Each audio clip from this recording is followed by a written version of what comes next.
we'll get on to our next topic here. Move on from the Timberwolves. Buddy Hield, potential trade target. The Kings, they drafted Davion Mitchell this year. They have Tyrese Halliburton. They have De'Aaron Fox.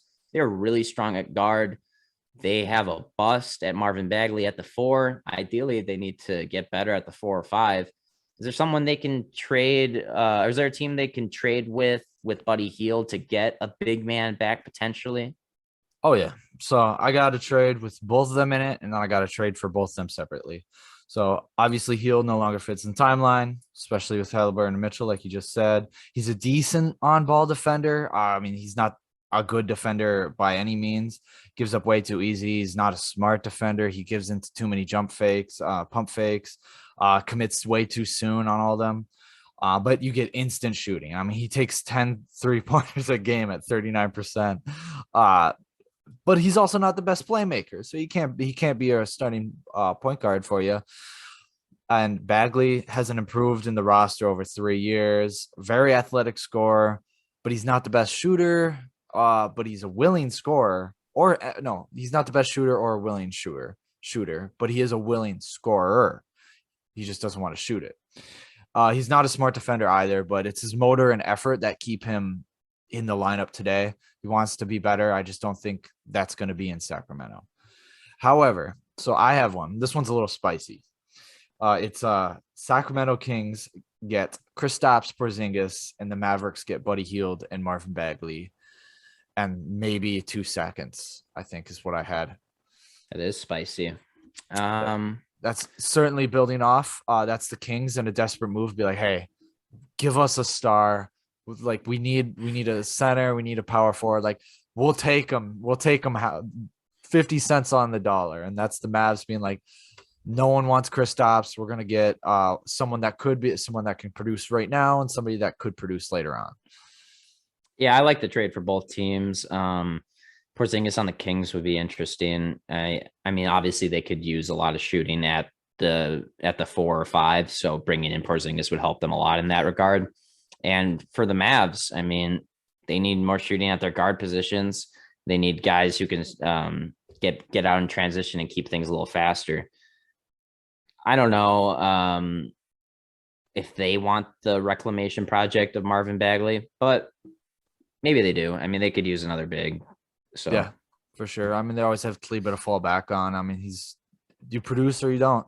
Something like one of those things. But all right, so here's one. Actually, I think this one fits into. I'll use that one as a transition. I'll go into this next one first. Anyway, so okay. Sacramento Kings get Miles Turner, and the Pacers give up Marvin Bagley and Tristan Thompson to the Pacers. Straight up. That's terrible. I mean, you said a Miles Turner trade earlier. That was way better than that. Yeah. The Wolves got to give up Jaden McDaniels for Miles Turner, but the Kings just have to give up Tristan Thompson. No, well, and Marvin Bagley. However, Jaden McDaniels still has a long way to come, and at least Marvin Bagley has come out and scored 14 points per game. He's had multiple 20-some points per game. I'm not saying this is the best trade. However, I just don't. You're out here telling me that Marvin Bagley has higher trade value than Jaden McDaniels. Yeah, you're just flat out wrong on that, bro. All right. But at least, I mean, I just don't know how the Pacers are valuing Miles Turner. I mean, we've heard there's been trade rumors and they just haven't accepted any of them. And honestly, he's not like a franchise player. I think he's a really nice starter on any team that'll fit, like Warriors. And I think he will fit the Kings decently well, especially if they still have Rashad Holmes. They can play either one at the 4. He can spread the floor. He's not the best 3-point shooter, Miles Turner, but I think it's a possibility. I mean, basically all he shoots these days are corner threes. Which isn't the worst thing. At least he spreads the great space. So I hope he's decent at shooting, but it's like 33%, something like that. Yeah, which is good. Or I mean, it's fine for a big man, center, I guess. Whatever. I mean, I prefer him to not be taking only corner threes, but I mean, that's the big reason why his rebound numbers aren't what you'd think they'd be, is because he hangs out on the perimeter a lot. Mm-hmm. But yeah, I mean, I could see that as a possibility. Him maybe going to the Kings. I think they'd have to give up some picks. I don't really have any clue what Indiana's doing. I mean, they brought in Rick Carlisle, which was obviously a great hire, kind of unexpected. Um, but they had said they were for sure. Well, rumors at least said for sure they were going to trade Miles Turner this offseason. He's still there. Sounds like he's going to be there at the beginning of the season.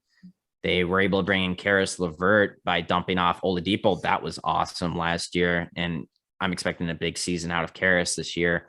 But I don't know. Is it just going to be another middle of the pack year for Indiana? Like they just love barely making the playoffs or barely missing it. I don't really get it. Yeah, they're stuck in that limbo. Fortunately, they have the assets to mix it up. However, I mean, both teams are stuck in this limbo where either one, they're close to a rebuild, but they're not good enough to anything to accomplish anything in the postseason. I think one of them is going to have to give. I think eventually the better player is going to get moved to the other team. My last one, this one I like a lot, and it goes into our next topic pretty well. So the Sacramento Kings get Satoransky, Jackson Hayes, and Kyra Lewis Jr., and the Pelicans get Buddy Hield. No trade, no picks. It's just Kings get a center that they can build around. They get another guard that they can see what's going to happen. Buddy Hield goes to a team that can really use his shooting and offense. So I think it's good for both teams. Yeah, I like that fit. It would be funny to see Buddy go back to New Orleans after they drafted him. But I definitely think that makes sense. The Pelicans, they need to get more shooters alongside Zion. And if you can get a guy who shoots 39% on high volume, that would be amazing for them. Yeah. I mean, he's always, when you're watching those games, like they always have one defender. They don't leak off of Buddy. He's never over. He takes a lot of contested threes and he shoots 39%. They have that, the on-ball defender, but they always have a leak, someone close in who can also close out. He never shoots it. He never goes one more to the next person. But I mean, he can find cutters, but I think he would fit a lot better. I think he's a perfect fit next to Zion. Very complimentary to Brandon Ingram. But if that move happened, I think they would have to double down on defense at point guard and center.